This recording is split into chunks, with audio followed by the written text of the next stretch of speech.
Message है शहबाज शरीफ के लिए कि आपकी काबीना जायज़ नहीं है। पंजाब असेंबली का इजलास था, डिप्टी स्पीकर की क्या औकात है, कल का वो बच्चा है। सब्सक्राइब करें और बेल दबाएं ताकि कोई खबर रह न जाए।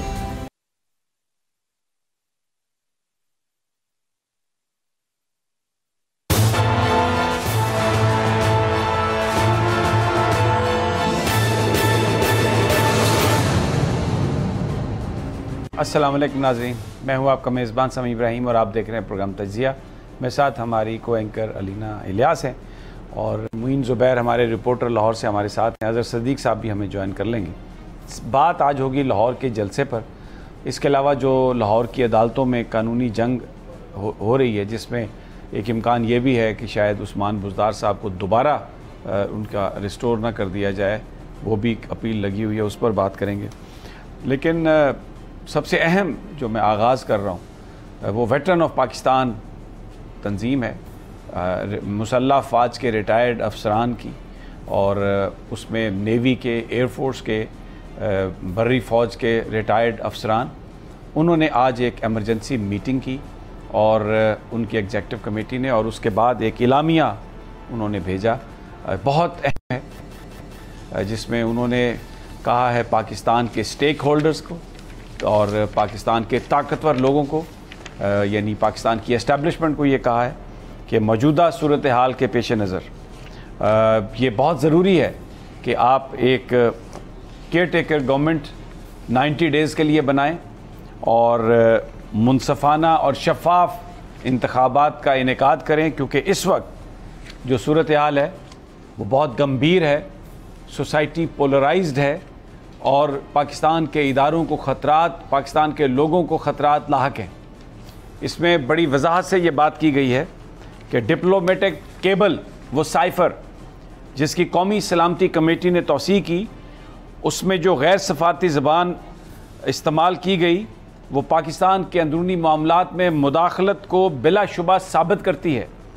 इन तौहीन-आमेज़ अल्फाज का इस्तेमाल पाकिस्तान की कौमियत, खुद मुख्तारी और क़यादत को मजरू करते हैं। वेटरन्स ऑफ पाकिस्तान तमाम सियासी जमातों और आवाम से अपील करता है कि वो पाकिस्तान की सालमियत को लाहक ख़तरात के ख़िलाफ़ एक हो जाएं और तमाम मज़मूम अज़ाइम को नाकाम बनाएं। और इसमें पाकिस्तान के सिक्योरिटी प्लानर्स को कहा गया है और ये भी कहा है कि वेटरन्स ऑफ पाकिस्तान अपना किरदार इसमें अदा करने के लिए तैयार है। हमारे यहाँ जो रिटायर्ड जो वेटरन्स हैं उनकी तादाद तकरीबन 40 लाख है। उसमें हमारी मुसल्लह फ़ौज के सरबराहान, साबिक सरबराहान भी उसके मेंबर हैं। और ये एक बहुत ही इम्पॉर्टेंट, बहुत ही सिग्निफिकेंट ये स्टेटमेंट है सिक्योरिटी प्लानर्स को। हमारे साबका सिक्योरिटी प्लानर्स ये कह रहे हैं कि इस वक्त जो सूरत हाल है वो कौम को डिवाइड कर रही है, पोलराइजेशन है, और इस वक्त जो कुछ हो रहा है ये मुल्क को अंदर से तबाह कर सकता है। और इसके लिए ज़रूरी है कि आप इलेक्शंस करवाए 90 दिनों के अंदर अंदर, एक इंटरिम गवर्नमेंट बना के। वेरी इंपॉर्टेंट स्टेटमेंट, ये मैं इब्तदा में इस पर मैं बात करना चाह रहा था। It is very significant, it is very important and it is aimed at our security planners. अब ज़रा एक और अहम इशू जिस पर हम बात करते हैं, इस वक्त मुल्क में ये बहस चल रही है कि जो बिलावल भुट्टो हैं वो वज़ीर ख़ारजा बनने से पहले नवाज़ शरीफ साहब के पास गए हैं और उसकी वजूहात हमें समझ में आ रही हैं। मैं आपको 2-4 चीज़ें दिखाऊंगा, आपको मैं एक वीडियो भी दिखाऊंगा जो जावेद हाशमी साहब मुस्लिम लीग नून के रहनुमा हैं, जिनको बारे में समझा जाता है कि वो मरीज़ और नवाज़ शरीफ साहब के माउथ पीस हैं। यानी ये बात मुमकिन ही नहीं कि वो उनकी मर्ज़ी के बगैर कुछ कहें। उनकी एक वीडियो उस दिन आई है जिस दिन शहबाज शरीफ साहब ने हल्फ उठाया। बड़ी संगीन बात वो कर रहे हैं और यहाँ पर इस्लामाबाद में जो तज्ज़िया निगार हैं वो इस बात पर मुत्तफ़िक हैं, और शायद यही वजह है कि बिलावल भुट्टो फ़ौरी तौर पर लंदन गए हैं ताकि नवाज़ शरीफ साहब से बात कर सकें। ये जो मौजूदा सेटअप बनाया गया है जिसमें अक़लियत को अक्सरियत में बदला गया और अक्सरियत को अक़लियत में, उसमें बहुत सारी चीज़ों की जो गारंटी है वो आसिफ अली ज़रदारी साहब की है, पाकिस्तान पीपल्स पार्टी की है। लेकिन ऐन उस वक्त जिस वक्त शहबाज शरीफ साहब वज़ीर आज़म बने तो ये मुतालबा कि जनरल कमर जावेद बाजवा इस्तीफ़ा दें, और ये मुतालबा ये कहना कि शहबाज शरीफ साहब एक जायज़ वज़ीर आज़म नहीं है, उसने खलबली मचा दी है। उसने ताकत के जो मराकज़ हैं उनको एक दफ़ा हिला के रख दिया है कि ये कौन सी 2 नंबरी हो रही है, ये अब कौन सा पीठ पीछे वार किया जा रहा है जो पहले जिस तरह किए जा रहे थे। क्या ये हिस्ट्री रिपीट कर रही है अपने आप को? बहुत ही ये इम्पोर्टेंट ये सारा मामला, और पता नहीं फिर शायद मुलाकात में ताख़ीर की वजह भी यही हो। मैं ये आपको वीडियो सुनवाना चाहता हूँ जावेद हाशमी साहब की, सिर्फ इसलिए कि आपको अंदाज़ा हो कि साजिश है क्या, साजिश आ कहाँ से रही है। हमारी अफवाज, मुसल्लह अफवाज पाकिस्तान की डिफेंस लाइन है, और उसके सरबराह के बारे में बात करना आप लाख उनसे इख्तलाफ कर सकते हैं, लेकिन ये जो ज़बान इस्तेमाल की गई जो मैं आपको सुनवाना चाहता हूँ सिर्फ इसलिए कि आपको संगीनी का एहसास हो कि ये साजिश है क्या और अब किस तरीके से आगे चीज़ें अनफोल्ड होंगी।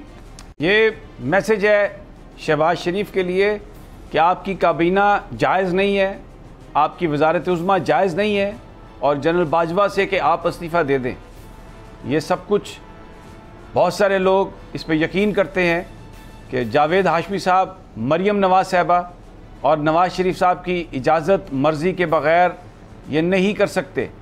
फिर एक और चीज़, ख़ास तौर पर जावेद लतीफ़ साहब जिन्होंने पाकिस्तान के जर्नैलों को बिल्कुल ओपनली धमकियां दी थी, जिन पर बगावत की FIR भी काटी गई, जो इस हवाले से जेल में भी रहे, उनकी जो काबीना में शमूलियत वो बतौर ख़ास नवाज़ शरीफ साहब के कहने पर वो की गई। ये वो सारे मामलात हैं जिस पर शायद अब बिलावल भुट्टो लंदन गए हैं बात करने के लिए नवाज़ शरीफ साहब से। वज़ीर ख़ारजा वो इसलिए नहीं बने कि शहबाज शरीफ साहब ने तारिक फ़ातमी साहब जो डॉन लीग्स के एक मरकज़ी किरदार हैं, जिनको बरतरफ नून लीग की गवर्नमेंट ने किया था, उस वक्त डॉन लीग्स में एक करैक्टर होने की वजह से, उसमें मुलव्वस होने की वजह से उनको शहबाज शरीफ साहब ने अपना एडवाइज़र मुकर्रर कर लिया। तो फिर जो हिना रब्बानी खर हैं वज़ीर मुमलिकत, वो क्या करेंगी? और अगर बिलावल भुट्टो वज़ीर ख़ारजा बन भी जाते हैं तो वो क्या बेचेंगे? वज़ारत ख़ारजा तो कंट्रोल होगी वज़ीर आज़म हाउस से, शहबाज शरीफ साहब के साथ थ्रू तारिक फ़ातमी, जैसा माजी में होता रहा। सरताज अजीज़ साहब बिल्कुल एक नाम के वज़ीर ख़ारजा थे, सारी जो सब कुछ जो था वो तारिक फ़ातमी साहब सब कुछ वही करते थे, और अभी भी तारिक फ़ातमी साहब ही करेंगे सारा कुछ। तो एक बड़ा सवाल ये है कि किस तरीके से तारिक फ़ातमी साहब को शामिल किया गया काबीना में, एडवाइज़र कैसे बनाया गया, उनके ऊपर जो संगीन चार्जेस थे क्या वो उससे एग्जोनरेट हुए, क्या कहीं कोई तहकीकात हुई, क्या उनका नाम क्लियर कर दिया गया था, क्या वो अब सिक्योरिटी रिस्क नहीं रहे, क्या उन पर इदारों ने इल्ज़ाम गलत लगाया था, क्या इदारों ने झूठ बोला था। और तारिक फ़ातमी साहब बिल्कुल एक सच्चे पाकिस्तानी, एक साफ शफाफ किरदार के मालिक हैं। बड़े अहम सवालात हैं जो आज इस्लामाबाद में उठे हैं। लोग इनका जवाब चाहते हैं कि जिन लोगों को बनाया जा रहा है, लगाया जा रहा है, वो क्या है, ये कौन लोग हैं, पाकिस्तान को किस सिमत ले जाएंगे, हमारी खारजा पॉलिसी कहाँ जाएगी। ये जो बातें हो रही हैं मुख्तलिफ, मैं आपको अभी अमरीकी वज़ारत ख़ारजा के जो तर्जुमान हैं मैं उनकी आपको गुफ्तगू सुनवाता हूँ। बहुत सारे इससे मामले वो लोगों के जहनों में सवाल हैं जिनके जवाब अकाबरीन को देना पड़ेंगे। वो सिर्फ चुप नहीं करा सकते ये कह कर के ये सवाल मत करें।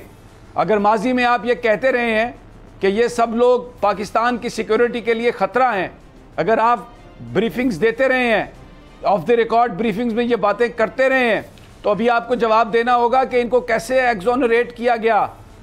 क्या ये मुल्क किसी एक शख्स की ख्वाहिश पर चलता है या कोई निज़ाम है जो इसको चला रहा है? बड़े अहम सवालात हैं ये, बहुत अहम सवालात। और जिस तरफ चीज़ें जा रही हैं वो चीज़ें लोगों में बहुत ज़्यादा एक प्रटर्बेंस कॉल कर रही हैं। लोगों के अंदर उसने कॉज किया है, बड़ी एक बेचैनी है, क्योंकि मुसल्लह अफवाज से मोहब्बत करने वाले लोग, पूरी कौम उनके पीछे खड़ी है, एक इशारे पर अपनी जान कुर्बान करने के लिए तैयार है। लेकिन वो लोग जो इस तरह की साजिशें कर रहे हैं, जो इस्तीफ़ों का मुतालबा अपने साथियों से करवा रहे हैं, ये मामलात को किस तरफ ले जा रहे हैं, ये बड़ी अहम बात है। ये सवाल हैं जो मैं छोड़े जा रहा हूँ आपके लिए। अज़हर सदीक साहब भी हमारे साथ हैं, कानूनी मामलात पर पूरी तरह वो नज़र रखते हैं। मैं ज़रा थोड़ा डोमेस्टिक पॉलिटिक्स की तरफ भी आऊँगा, और मैं जो लाहौर में जलसा है उसके हवाले से मुइन ज़ुबैर हमारे रिपोर्टर हैं, उनसे भी हम बात करेंगे, क्योंकि वहाँ पर अब कुछ अजीब सी हालत हो गई है। डिप्टी कमिश्नर कह रहे हैं कि जी ख़तरा है बहुत, वीडियो लिंक के ज़रिए इमरान साहब खिताब करें, इंटरनेट को बंद किया जा रहा है, ये शुनीद है कि केबल में से चैनल्स को भी ऑफ स्क्रीन किया जाएगा। सवाल ये है, अबूरी वज़ीर आज़म तो वहाँ पर उस्मान बुज़दार हैं, ये चीफ सेक्रेटरी साहब किससे इख्तियारात ले रहे हैं? हमजा शहबाज ने तो अभी हल्फ नहीं उठाया, उनका जो इलेक्शन है वो भी डिस्प्यूटेड है। ये कामरान अफजल साहब जो चीफ सेक्रेटरी पंजाब के हैं, ये हमजा शहबाज की गोद में क्यों बैठ गए हैं, क्यों उनके आगे लंबे पड़ गए हैं? ये सब क्या हो रहा है? गवर्नर जब ये कह रहे हैं मेरा सेक्रेटरी चेंज करो, तो वो चेंज नहीं हो रहा, और डराने धमकाने के लिए ये डिप्टी कमिश्नर ने एक मरासला भेज दिया, इसलिए कि टांगे कांप रही हैं हुकूमत की। जो हमें इत्तलात है, जो भी हम मुइन से पूछेंगे, लाहौर के अंदर जो क्राउड है, लाहौर के अंदर जो सेंटिमेंट है, बहुत चार्ज्ड है, और बताया यह जा रहा है कि पाकिस्तान की तारीख का सबसे बड़ा जलसा कल होने जा रहा है लाहौर में। उसको रोकने के लिए, उसका इम्पैक्ट कम करने के लिए रुकावटें, खलल, इंटरनेट को बंद, चैनल्स को ऑफ एयर, चैनल्स को ये प्रेशर करना कि आपने चीज़ें नहीं दिखानी, एक अजीब माहौल है। मुइन, सबसे पहले मैं आपकी तरफ आता हूं, मुझे बताइए लाहौर में माहौल कैसा है, जलसे के बारे में आप क्या कहते हैं, तैयारी कैसी है? जी बिल्कुल समी साहब, आपने बिल्कुल सही कहा कि इस वक्त जो लाहौर का क्राउड है वो मुकम्मल तौर पर चार्ज है। जलसा गाह में हम खड़े हैं, जलसा गाह के इर्द गिर्द जो हम मनाजर देख रहे हैं, आज़ादी फ्लाईओवर सामने है, वहाँ पर लोग खड़े होकर देख रहे हैं इस जलसा गाह को। और लाहौर के जितने इलाके हैं जहाँ पर पाकिस्तान तहरीक इंसाफ के जो की जो क़यादत है वो कारकुनों को मुतहर्रिक कर रही है, उनकी कोशिश यही है कि यहाँ पर जलसा गाह पहुँचा जाए, क्योंकि अभी थोड़ी देर बाद ही यहाँ पर 9:30 के करीब महफिल समा का इनकाद किया जाएगा, और मुराद सईद साहब एक रैली लेकर नासिर बाग से यहाँ पर जलसा गाह पहुँचेंगे। और जलसा गाह पहुँचने के बाद यकीनन जो जलसा गाह में मौजूद कारकुनान हैं उनका जो जोश और जज्बा होगा वो देखने से ताल्लुक़ रखता है।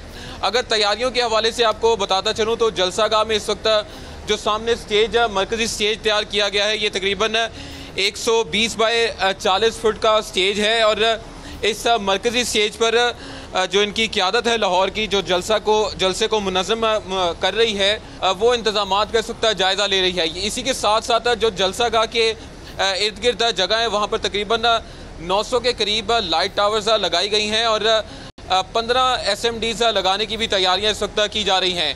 फायरवर्क्स का भी एहतमाम किया जाएगा, और ये वो चीज़ जाहिर कर रहा है कि पाकिस्तान तहरीक इंसाफ के जो लाहौर के वर्कर्स हैं वो किस कदर इंतज़ार कर रहे हैं इमरान खान का कि कल वो यहाँ पर आकर खिताब करें, और उनके खिताब पर जो भी वो ऐलान करते हैं, कारकुनान इस वक्त पूरी तरह तैयार है कि अपने कायद के उस ऐलान पर अमल करेंगे। 30 अक्टूबर 2011 का जलसा भी एक तारीख साज जलसा साहब पाकिस्तान तहरीक इंसाफ का, और उम्मीद ये जाहिर की जा रही है कि उससे बड़ा जलसा यहाँ पर कल के रोज़ पाकिस्तान तहरीक इंसाफ करेगी। इस जलसा गाह की अगर आपको इर्द गिर्द की सूरत हाल बताता चलूँ तो ये एक मुश्किल जगह होती है किसी भी सियासी जमात के लिए कि उसको मुकम्मल तौर पर भर सके, लेकिन पाकिस्तान तहरीक इंसाफ ने जब भी यहाँ पर जलसा किया है, पंजाब के लोग हों या फिर लाहौर के लोग हों, उन्होंने हमेशा तहरीक इंसाफ के इस जलसे पर शिरकत की है। और रिसेंट पास में अगर हम देखें तो PDM ने भी यहाँ पर जलसा किया था, लेकिन उस जलसे को जिस कदर सोशल मीडिया पर लोगों ने एक्सपोज़ किया और मेन स्ट्रीम मीडिया पर भी एक्सपोज़ किया गया, क्योंकि PDM की क़यादत और PDM की जमातें मिलकर भी इस जलसागाह को भर नहीं सकी थी। लेकिन उम्मीद यही जाहिर की जा रही है कि तहरीक इंसाफ इस जलसागाह को भर लेगी, और आज रात से ही, अब से कुछ ही देर बाद जो है वो यहाँ पर कारकुनान पहुँचेंगे और इस जलसागाह में पहुँचकर ये साइन देंगे, ये सिग्नल देंगे अपने क़यादत को। जैसे आज डिप्टी कमिश्नर ने एक ख़त लिखा था, उसके बाद यहाँ पर भी जो इंतज़ामात का जायज़ा ले रही है यहाँ पर तहरीक इंसाफ की क़यादत, सिक्योरिटी को मज़ीद किस हद तक बेहतर किया जा सके। लेकिन ऐसा लग रहा है कि सिक्योरिटी को मज़ीद बेहतर किया जाए, क्योंकि जो मरकज़ी स्टेज, एक बार फिर से आपको कैमरा मैन अल्ताफ़ दिखाएंगे, मरकज़ी स्टेज के इर्द गिर्द जितनी जगह है वहाँ पर खारदार तारे लगाने के साथ साथ टेंट भी लगा दिए गए हैं ताकि जो वीआईपी मूवमेंट होती है उसको मुकम्मल तौर पर सिक्योर रखा जाए। और यहाँ पर जितनी इंतज़ामिया जलसागाह के अंदर पाकिस्तान तहरीक इंसाफ की जो जलसे की इंतज़ामिया हैं वो कोशिश कर रही है कि मुकम्मल तौर पर सिक्योरिटी को बेहतर रखा जाए। तो इस जलसागाह की हद तक तहरीक इंसाफ की क़यादत कोशिश कर रही है कि सिक्योरिटी के इंतज़ामात ख़ास तौर पे जो वीआईपी एंट्रेंस है उसको बेहतर बेहतर इंतज़ामात किए जाएँ ताकि कोई भी जो सूरत हाल है उससे बचा जा सके। और ये सूरत हाल अभी भी नज़र आ रही है और अभी बताया जा रहा है कि तकरीबन 9:30 या 9 बजे के करीब फवाद चौधरी साहब भी यहाँ पर आएंगे और मरकज़ी स्टेज से जो है वो मीडिया से गुफ्तगू करेंगे। तो उसमें देखते हैं कि पाकिस्तान तहरीक इंसाफ के लोग जो लाहौर के जलसे को मुनज़्ज़म कर रहे हैं वो इस सिक्योरिटी प्लान और डीसी का जो ख़त है उस पर क्या कहते हैं। मोइन, अगर आप मुझे सुन पा रहे हैं, मुझे ये बताइए कि ये तो आपने सिक्योरिटी बताई, जलसागाह में तैयारी बताई और ये बिल्कुल नज़र आ रहा है कि एक बड़ा ग्रैंड वहाँ पर बंदोबस्त किया जा रहा है। आप दिन में शहर में घूमे फिरे होंगे, लोगों से आपकी बात हुई होगी। मुझे ज़रा अगर आप थोड़ा हमारे साथ शेयर करें कि लाहौर में सेंटिमेंट क्या है, आपकी अपनी असेसमेंट क्या है। लोग आने के लिए तैयार हैं, लोग आएंगे? जी समी साहब, बिल्कुल लोग आएंगे। इस बात का अंदाज़ा हम इस बात से भी कर सकते हैं कि गुज़िश्ता रोज़ा जब पाकिस्तान तहरीक इंसाफ ने लाहौर के मुख्तलिफ़ इलाकों में रैलीज़ निकाली तो उसमें जिस कदर लोगों की शिरकत हुई और जिस तरह से लोग चार्ज थे उससे ये अंदाज़ा किया जा सकता है कि लोग कितना बेसब्री से 21 तारीख का इंतज़ार कर रहे हैं और ये इंतज़ार कर रहे हैं कि इमरान खान यहाँ पर आएँ, क्योंकि इमरान खान के हवाले से लोग यहाँ पर, क्योंकि लाहौर को कहा जाता है कि पाकिस्तान मुस्लिम लीग नून का गढ़ है, लेकिन जिस तरीके से इमरान खान की हुकूमत को हटाया गया, जो लाहौर के बाद जो पाकिस्तान मुस्लिम लीग नून के भी वर्कर्स हैं वो भी ये राय रखते हैं कि एक गलत तरीके से जो इमरान खान को है वो हटाया गया, जिसके बाद अगर कल पाकिस्तान तहरीक इंसाफ यहाँ पर वर्कर्स को बड़ी तादाद में जमा करने में कामयाब हो जाती है तो ये एक लाहौर की जानिब से, एहलियान लाहौर की जानिब से एक बहुत बड़ा पैगाम होगा उस हुकूमत को भी जो इस वक्त वफाक में मौजूद है, और यकीनन पाकिस्तान मुस्लिम लीग नून की जानिब, पाकिस्तान मुस्लिम लीग नून को भी पाकिस्तान तहरीक इंसाफ के ये वर्कर्स कल के जलसे में शिरकत करके एक ख़ास पैगाम देंगे। तो यहाँ पर वर्कर्स का जोशो जज्बा देखने से ताल्लुक़ रखता है, क्योंकि जितने यहाँ पर इलाके हैं, जितनी शाहराएँ हैं, वहाँ पर बैनर्स आवेज़ा किए गए और एक ही नारा वहाँ पर दर्ज है कि इम्पोर्टेड हुकूमत नामंजूर। तो ये एक नारा है जो मुस्लिम लीग नून के ख़िलाफ़ जो है वो ख़ास तौर पे लाहौर के शहरी लगा रहे हैं। बहुत शुक्रिया मुईन, बहुत शुक्रिया, आपने बहुत इम्पॉर्टेंट इंफॉर्मेशन हमें दी। अज़हर सदीक साहब, आपके भी सब्र का बहुत शुक्रिया। अफ्तारी के बाद आप भी बैठे हैं कैमरे के सामने और पिछले 25 मिनट से इंतज़ार कर रहे हैं अपनी बारी का। मैं आपका बहुत मशकूर हूँ।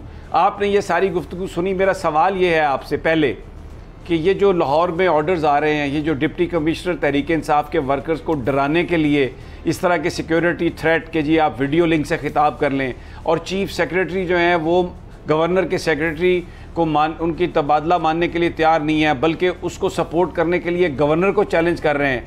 ये हमजा शहबाज साहब तो अभी वज़ीर आला बने नहीं हैं, हल्फ उन्होंने उठाया नहीं है, सारी ब्यूरोक्रेसी उन्होंने कब्जे में ले ली है। ये किस तरीके से ऑर्डर पास हो रहे हैं, कैसे इंस्ट्रक्शंस दी जा रही हैं? लाहौर में बैठे हैं, पहले ज़रा हमें ये तो बता दें कि ये कैसे हो रहा है और इसकी कानूनी हैसियत क्या है।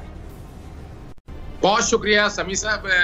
इंतजार करना तो एक आदत सी है, लेकिन बात यह है कि इस वक्त जिस तरह का माहौल चल रहा है, हम जिस तरह पूरी कौम परेशान है मौजूदा हालात से, तो हम भी परेशान होने के अलावा हम भी चाह रहे हैं कि आवाज़ें मुतलका फोरम तक पहुँचे, उन्हें अंदाज़ा हो सके। जो आपने बात की बड़ी रेलेवेंट बात है। मैं 3-4 चीज़ें आपको बताएंगा, आपको समझ आ जाएगी। आहद चीमा को 8 अप्रैल 2022, 8 अप्रैल को तो हुकूमत इमरान खान साहब की थी। ये एंटी डेट कैसे उनके ऊपर चार्जेस सारे ख़त्म कर दिए गए, ये समझने की बात है। आखिर कौन चला रहा है ना ये निज़ाम हस्ती जो है, माज़रत के साथ, वो तो वाक़ई हो जाए, वो तो अल्लाह ताला की ज़ात के हवाले से बात है। लेकिन ये मैं वहाँ से फिर आप आ जाएँ, पंजाब असेंबली का इजलास था, डिप्टी स्पीकर की क्या औकात है, कल का वो बच्चा है और आके अपना चीफ सेक्रेटरी और IGO, और पहली दफ़ा हुआ है कि जिस तरह अंदर आके इन्वेड किया, जिस तरह तूफान बदतमीजी किया, और जिस तरह चौधरी परवेज लाई को उनका आइज वाला खोल, यानी वोट डालने नहीं दिया गया। आप हैरान रह जाएंगे मैंने तो वो सारी चीजें आंख से कहा, ये जा रहा है कि उन्होंने क्या कर लिया, वो 2-4 लोटे ही लोटों में फेंक दिए, तो उसमें क्या ऐसी बात थी। लेकिन उसके बाद अपनी यहीं से आगे चला जाए, ट्रांसफर पोस्टिंग आप खुद देख रहे हैं, मुझे बताने की क्या जरूरत है। ये तो समझ आ रही ना कि यहाँ कोई आईबी तो नहीं चला रहा ना, यहाँ आईबी तो ये तो काम जो भी है जो चला रहे हैं, जो ब्यूरोक्रेसी को इस वक्त कंट्रोल कर रहे हैं। एक लफ्ज एस्टैब्लिशमेंट जहाँ फौज के बारे में इस्तेमाल होता है, तो यहाँ ब्यूरोक्रेसी में भी एक एस्टैब्लिशमेंट है जो ताकतवर है। ये सबूत है इस बात का कि इनको चलाने वाले क्या चाह रहे हैं, लेकिन उनके मकासद तो पूरे होते नजर नहीं आते। उन्हें अंदाजा नहीं था कि ये सारा काम अगर लेकर चलेंगे तो क्या वो पूरा भी कर सकेंगे। अब लोगों को कैसे कैसे समझ आ रही है। फवाद हसन फवाद, वैसे तो काबीना के अंदर आपने देख लिया 23-24 लोग जो क्रिमिनल है, हार्डन क्रिमिनल है, यानी वज़ीर आज़म जो है आप अंदाजा लगाए, उसके खिलाफ लैब में FIA में केसेस। अच्छा अजहर सदीक साहब, एक थोड़ा चाहता हूँ ब्रेक पर मुझे जाना है, एक छोटी सी ब्रेक, वापस आते हैं तो बिल्कुल जो आप फजाइल बयान कर रहे हैं इस काबीना के, इन्हीं फजाइल से शुरू करेंगे। हमारे साथ ही रहिए।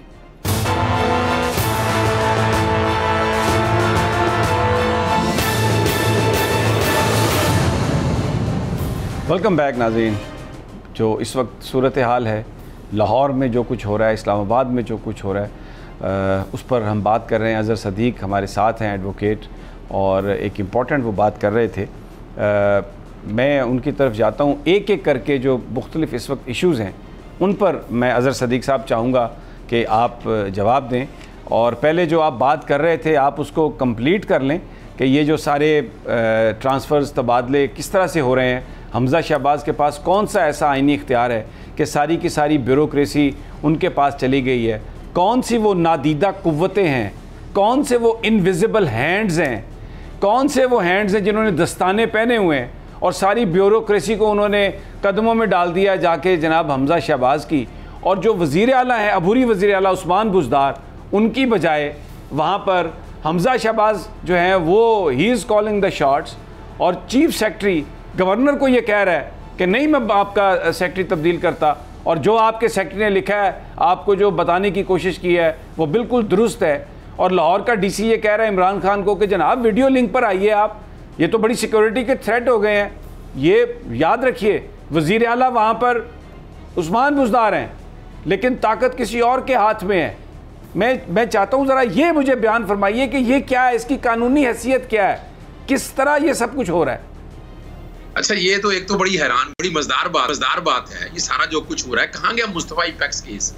देखे ना, जो ना काबीना यहाँ कर कोई, यहाँ जो कुछ भी हो रहा है, यानी केयर टेकर सेटअप के दौर में इस तरह नहीं हो रहा जिस तरह यहाँ आनन फानन हो रहा है। मैं जैसे बता रहा हूँ कि सारा क्रिमिनल जो आपने इकट्ठे कर लिए काबीना के अंदर, फिर यही नहीं रुकता। जरा भी रिसेंटली आपको डॉन लीग याद होगा, सईद तारक फातमी, हर कोई तो नहीं बोलना चाहिए, मरियम नवाज, तारक फातमी, इनको निकाला गया वहां से। ये रिकॉर्ड की बातें हैं, यानी ऐसी कोई अनोखी बात नहीं है। मैंने जो डॉन लीग से अगेंस्ट पिटीशन दायर की थी, सिरल अलमेडा, शाहिद खान अब्बासी, आसन इकबाल, सारे इस पिटीशन के अंदर आए थे। और आज तारक फातमी वही जो है स्पेशल असिस्टेंट फॉरेन अफेयर्स का तैनात कर दिए गए। अच्छा, यहाँ ना रुके आप। जब ये गवर्नमेंट जा रही थी तो मैंने 6 बातें कही थी। मैंने कहा ये 6 काम करने के लिए सबसे पहला काम है ट्रांसफर, पोस्टिंग, अपनी मर्जी के बंदे लगाना, क्रिमिनल लगाना।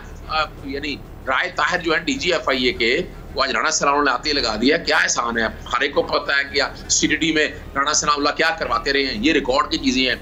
अगर आपने ना संभाला, मैं समी साहब अगर ना संभाला ये, और अच्छा यहाँ रुकेंगे कैसे? जरा तारक फातमी क्या कर, तारक फातमी का किरदार हर एक को पता नहीं है कि उसकी बहू बेटियां का ताल्लुक कहाँ कहाँ है, क्या जरूरत है बताने की। हर एक को पता है कि यहाँ अमेरिकी एजेंडा लेकर आप आ रहे हैं और अमेरिकन को आप यहाँ पर उस एजेंडे को एनफोर्स करना चाहते हैं सिर्फ। और क्या सुनेंगे आप, फिर क्या चाहते हैं आप? आपने वो ही लोग जो एक एजेंडा लेके जो तालिबान को पालने वाले थे, आपने वो सारे लाके यहाँ बिठा दिए हैं और धमकियां दे रहे हैं। और धमकियों से कोई डरने वाला नहीं है इस वक्त। ये भूल है इन लोगों की कि ये लोग बैठ जाएंगे। ये आवाम अब बैठने नहीं, डरना चाहिए उन लोगों को। ये सामने ना आके कहीं खड़ी हो जाए। अगर ये कौम सामने आके खड़ी हो गई तो फिर संभाला नहीं जाएगा। होश है ना खुलने। और जो बातें एक सर्विसमैन ने की है, बड़ी जबरदस्त बातें की हैं।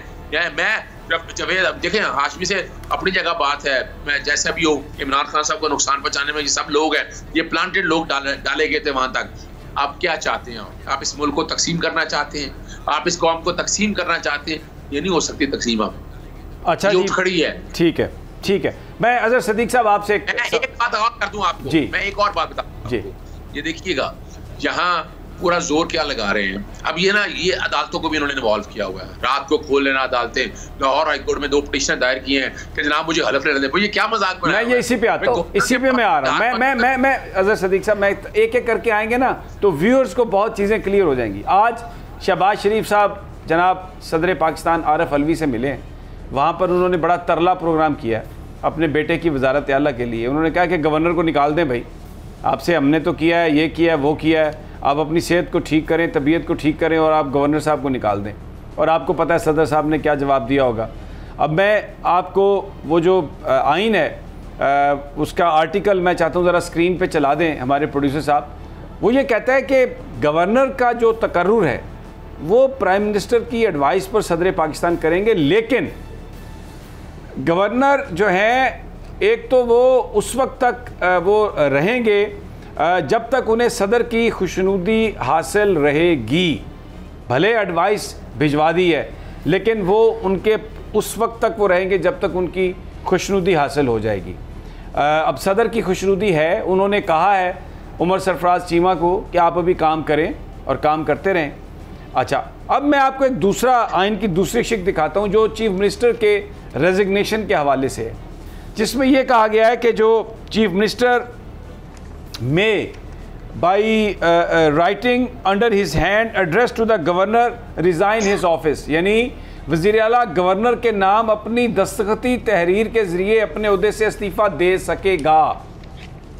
ये 2 चीज़ें आ गई। अब मैं चाहता हूँ कि आप जो इस वक्त अदालत में है, जिस पे कल लाहौर हाई कोर्ट के चीफ जस्टिस जिसकी समाअत कर रहे हैं, इतराज़ अब उस पर ख़त्म कर दिया गया है और अब ये देखा जाएगा। सबसे पहले मैं चाहता हूँ कि जो इस्तीफ़े का मामला है चीफ मिनिस्टर उस्मान बुज़दार के, वो अब हाई कोर्ट के सामने है और इसमें हमारे पास गुफ्तगू मौजूद है ख्वाजा साद रफ़ीक की, जो साबका गवर्नर है उनकी, कि ये सब कुछ गैर आइनी है, इसलिए कि जो उस्मान बुज़दार साहब का इस्तीफ़ा था वो वज़ीर-ए-आज़म के नाम है। मैं आपकी कानूनी राय इस हवाले से जानना चाहता हूँ कि अदालत इस मामले को टेकअप कर रही है, क्या ऑप्शंस हैं, क्या हो सकता है? मैं अगर चाहेंगे मैं डॉट से डॉट मिला देता हूँ। ये इस्तीफा दिया गया, इस्तीफा मंजूर नहीं, देखा ना इस्तीफा का प्रोसेस था। गवर्नर जो खुद थे, गवर्नर ने खुद मान लिया, गवर्नर ने कहा हाथ से काट के लिख दिया, बात तो वही गैर कानूनी और गैर कानूनी चीजें तो खुद मान ली। और वो ही अपना सर्वर साहब आज कहाँ हैं आप लोगों के सामने, दादा जिस तरह उनके राब्ते थे उससे थोड़ा सा आगे चले आप। लाहौर हाई कोर्ट के जो डिवीजन बेंच का फैसला है, जो इजलास भी हुआ, वो भी गैर कानूनी और गैर आईनी है। कैसे है? डिप्टी स्पीकर को कहा गया था कि आप कराएं साफ शफाफ, आप आईजी और अपने चीफ सेक्रेटरी को बुला के अंदर बिठा देंगे, फॉरेन डिप्लॉय, यानी वो लोग सारे डिप्लॉय कर देंगे वहाँ, और फिर आप गैलरी में बैठ कर इजलास करेंगे। वो भाई वहाँ देख कर तो हाउस से क्या मुराद है? हाउस से मुराद तो प्रेमिसेस है, गैलरी तो है ही नहीं उसका हिस्सा, गैलरी तो हिस्सा ही नहीं है अपना। ये इसका मतलब है आप उठाकर जहाँ मर्जी बैठ कर ये करें। फिर आपने दरवाजे बंद किए। फिर उसके बाद एक और बड़ी जबरदस्त बात है, डिफेक्शन। शोकास पहले जारी हो गए थे, डेक्लेरेशन आ चुकी थी 26 लोगों की, आप वोट डालने तो देते लेकिन वोट काउंट नहीं करने थे। और वैसे भी सुप्रीम कोर्ट के अंदर आर्टिकल 63A के हवाले से मामला पेंडिंग पड़ा हुआ है, अभी तो इससे आगे आईनी बहरान आने वाले हैं। यही बात खत्म नहीं होती है। नजर जो आ रहा है यहाँ पर कि आप उस ताकत को बड़ी जबरदस्ती जोर से, जैसे आपने वहाँ कौमी असेंबली में हुआ ना, 12 बजे से पहले सुप्रीम कोर्ट बैठ गई, इलेक्शन कमीशन भी आकर बैठ गया, इस्लामाबाद हाई कोर्ट भी आ गया, ये सारा कुछ देखते रहे। लेकिन यहाँ मामला जब यहाँ ऐसे हालात बन नहीं रहे थे, आप क्या करना चाह रहे हैं? आप वो अदालतों को माजरत के साथ अदालतों को इनमें इन्वॉल्व करना चाहते हैं। यानी वो पढ़ा नहीं है ना आर्टिकल 130 सब आर्टिकल 7 पढ़ते हैं, वो गवर्नर ने कॉल अप ऑन करना है। गवर्नर की मर्जी अभी कॉल अप ऑन नहीं कर रहा उनसे। और वजह क्या है? गवर्नर के पास सेक्रेटरी ने कौमी सूबाई असेंबली की वो पूरी रिपोर्ट गई है कि वहां जिस तरह आम बंदे यहाँ पर डाले गए और इल्जाम लगाया गया कि चौधरी परवेज भाई, मैंने वो सारी वीडियो देखी है, मैंने सारी वो फोटोएं देखी है कि जिस तरह बैठ कर बदमाशी और गुंडा कर दिया। एक ऐसी मिसाल कायम की गई, एक तकद्दुस है उस इदारे का, नेशनल अपना पार्लियामेंट का या सूबाई असेंबली का, आर्टिकल 69 को जिस तरह धजिया में घेरेंगे और Lahore high court division bench की आपने अहकामात की खिलाफ वर्जी की, तौहीन अदालत कमिट की है। और यही बात नहीं रुकती है। अब गवर्नर ने बाकायदा इस बारे में एडवाइजरी वोकला से रब्ता किया तो उन्होंने साफ कह दिया कि भाई जो कुछ हुआ है ये गलत है। अब जब ये सारी चीजें सामने आ चुकी हैं, उसकी एक इंक्वायरी इन्वेस्टिगेशन चल रही है। अब 2 दिन 4 दिन 5 दिन 8 दिन क्या ऐसा हो गया?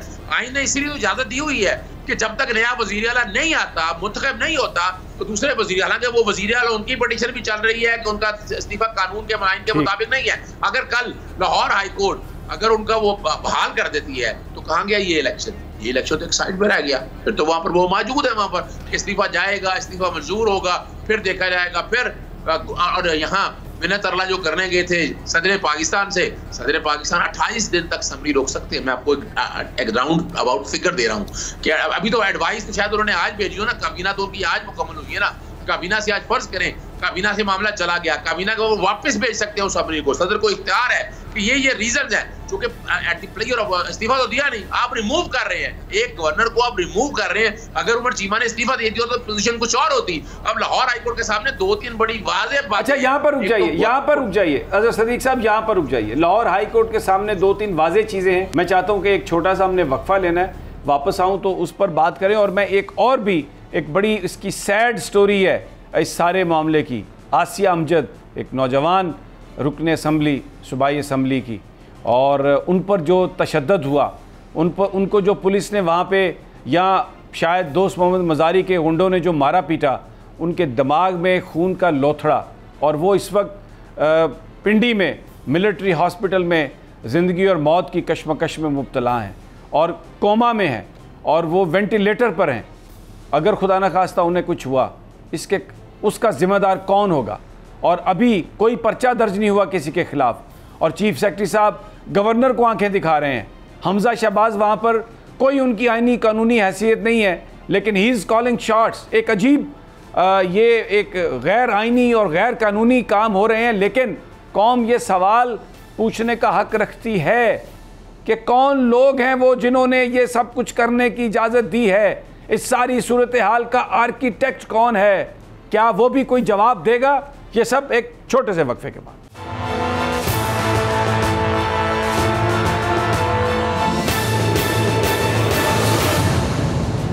वेलकम बैक नाजरीन। अजहर सदीक साहब, स्पीकर साहब पंजाब असम्बली 26 अरकान असम्बली का रेफरेंस जो है भेज चुके हैं इलेक्शन कमीशन को कि इनको डी सीट कर दिया गया स्पीकर की नज़र में। तो अब ये अगर हर चीज़ हाई कोर्ट जो है वो वापस ले जाती है ज़ीरो पर और कहती है कि बिल्कुल अदम एतमाद पर वोटिंग के लिए इजलास होना चाहिए, उनका जो इस्तीफ़ा है वो सही नहीं है, तो ये 26 जो अरकान हैं ये आइन और कानून की नज़र में वोट देने के अहल हैं? देखें, ये तो बात बड़ी वाज़ेह तौर पर होगी है। दो तरह से डिफेक्शन हो चुकी है। एक तो फ्लैटिस का वज़ीर आला, याद है आपको, उसको कॉन्टेक्स्ट में उन्होंने डिक्लेरेशन दे चुके हैं। एक ये रीसेंट जो वोट डाले हैं, वोट डाल दिए हैं, चाहे वो सेट असाइड हो जाए, उनकी इंटेंशन और मोटिव बड़ा वाज़ेह तौर पर आ गया और डिक्लेरेशन आ चुकी है। ये तो they stand disqualify election commission के पास मौजूद है और इलेक्शन कमीशन का इख्तियार है उनको बाकायदा उनकी मेंबरशिप सस्पेंड कर सकता है, उनको वोट डालने से रोक सकता है। तो ये तो हमजा शरीफ तो बड़ी बुरी तरह से फंस चुके हैं। ये 26 आज निकल जाए यहाँ से, 197 में से 26 माइनस कर दें, 171 रह जाएंगे।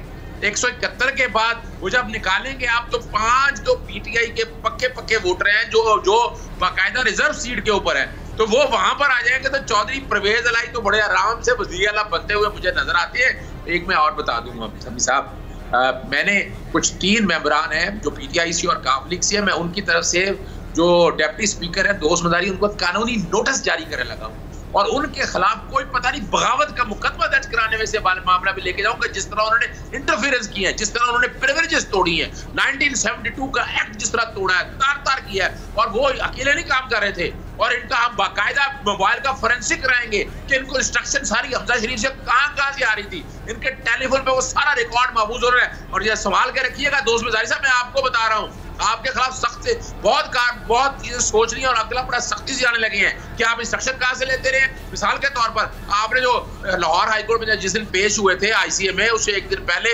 अता तार ने एक प्रेस कॉन्फ्रेंस कहा कि ये काम करनी चाहिए, उसी तरह का लेटर लिखा हुआ था। इनको तो इतनी अच्छी अंग्रेजी भी नहीं आती है, बड़े जबरदस्त से लेटर सारे लिखे हुए हैं। तो ये सारी बुराई की जड़ ये दोस्त मिजारी है।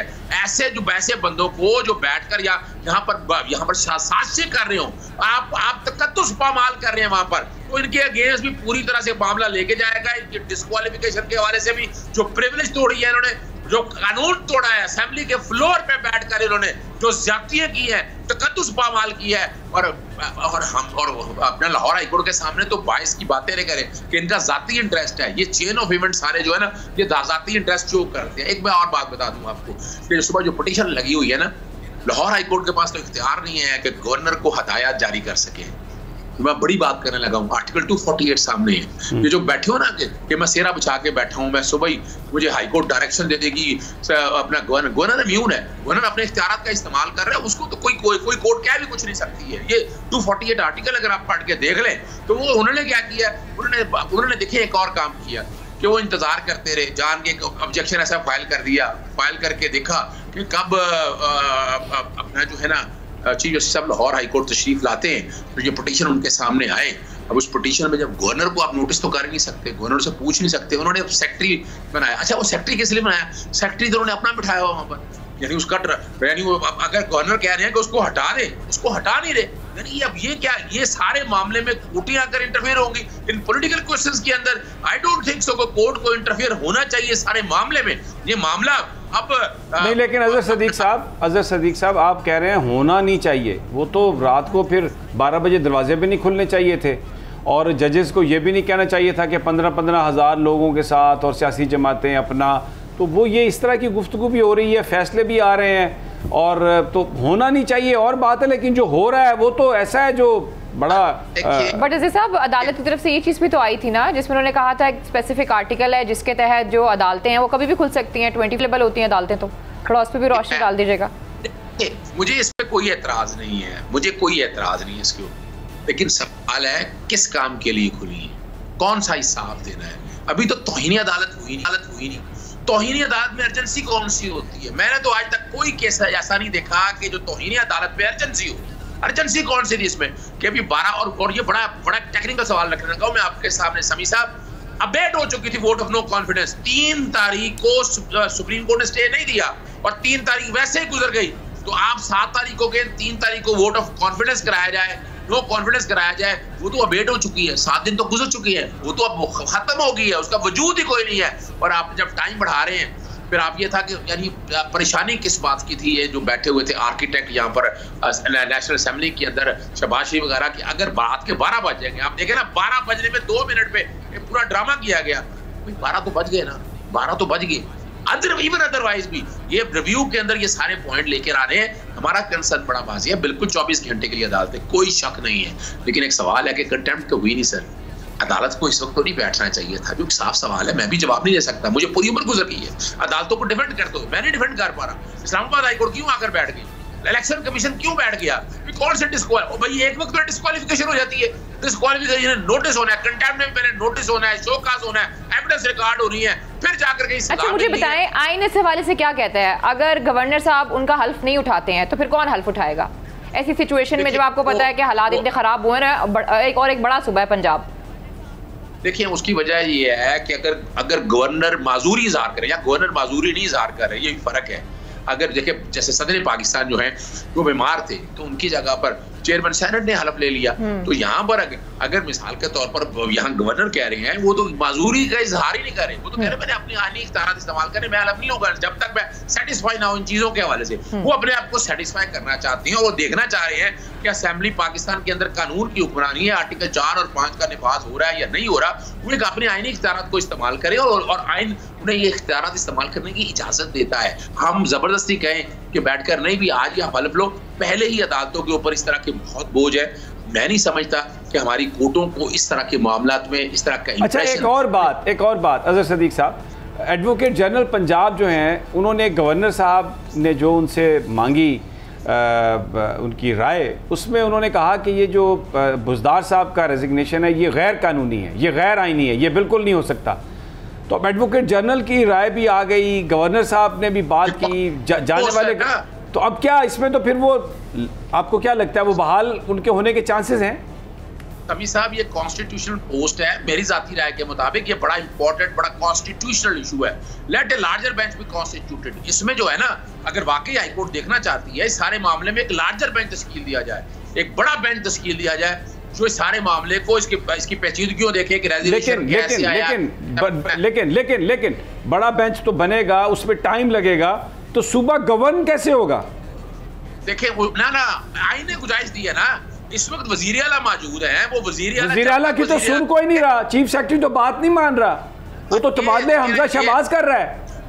ये देखेगा यही तो एक बात है और ये तकलीफ दे बात है। अब आइन को आप रोंद रहे हैं, आइन को आप रोंद रहे हैं। मजे की बात है ना, वजीर आला को भी अभी पता चला कि वो वजीर आला हैं, उनको तो ये पता था उनका इस्तीफा हो गया हुआ है, ये आप लोग भूल रहे हैं। अलीना, मुझे बड़ा दुख और अफसोस होता है कि आप एक वजीर आला हैं, आप आकर कम से कम अपनी अथॉरिटी तो एक्सरसाइज करें। आप क्यों बैठ गए घर में? आप क्या आप यानी इतना बड़ा आप सूबा चलाते रहे हैं, आप अभी भी वजीर आला है, वजीर आला पंजाब है, अनटिल अनलेस कि नया वजीर आला नहीं जाता। आइन कहता है आपको आइन प्रोटेक्शन देता है, आइन कहता है कि आप वजीर आला है और आप वजीर आला रहेंगे। यानी इसका मतलब है आप ये अगर बस जाएं बुजदार साहब और चीफ सेक्रेटरी को कमरे से निकाल दें और कहें कि चलो जिसकी बात मान रहे हो उसी के पास जाके बैठो और ये मेरा चीफ सेक्रेटरी है, तो वो ये कर सकते हैं और उन्हें करना चाहिए, आप ये कह रहे हैं? बिल्कुल वो ट्रांसफर कर सकते हैं, वो पोस्ट यानी उन्होंने सुबह गवर्न करना है ना। तो ये बड़ी इंपॉर्टेंट बात है, बड़ी इंपॉर्टेंट बात है। ये जो ट्रांसफर तबादले जो हमजा शहबाज कर रहे हैं, उस्मान बुजदार साहब should show his muscle and he should come to the office. और ये चीफ सेक्रेटरी के बारे में या आईजी के बारे में कि निकल जाओ यहाँ से इस कमरे से, अगर तुमने हमजा शहबाज की बात माननी है तो जाओ मॉडल टाउन जाके बैठो, यहाँ पर अभी मैं अबूरी वजीर आला हूँ। अब देखना ये है कि क्या बुजदार साहब ये करते हैं और दूसरा लाहौर हाई कोर्ट इस हवाले से क्या करती है। लेकिन इस वक्त जो कुछ हो रहा है वो आइन और कानून से मजाक है। एक शख्स जो एक प्राइवेट पर्सन है, सिर्फ एक MPA है, वो वजीर आला के तौर पर एक्ट कर रहा है और ब्यूरोक्रेसी उसकी तरफ देख रही है। इजाज़त दीजिए, कल तक इंशाअल्लाह लाहौर के जलसे से कल मुलाकात होगी। बोल्ड TV पूरी कवरेज देगा जलसे की इंशाअल्लाह ताला, और ये स्क्रीन आपकी है, आपकी अमानत है और सारी इन्फॉर्मेशन आपको हम देंगे। वहाँ से लम्हा ब लम्हा ताज़ा तरीन इन्फॉर्मेशन आपको मिलेगी। अल्लाह ने के बाद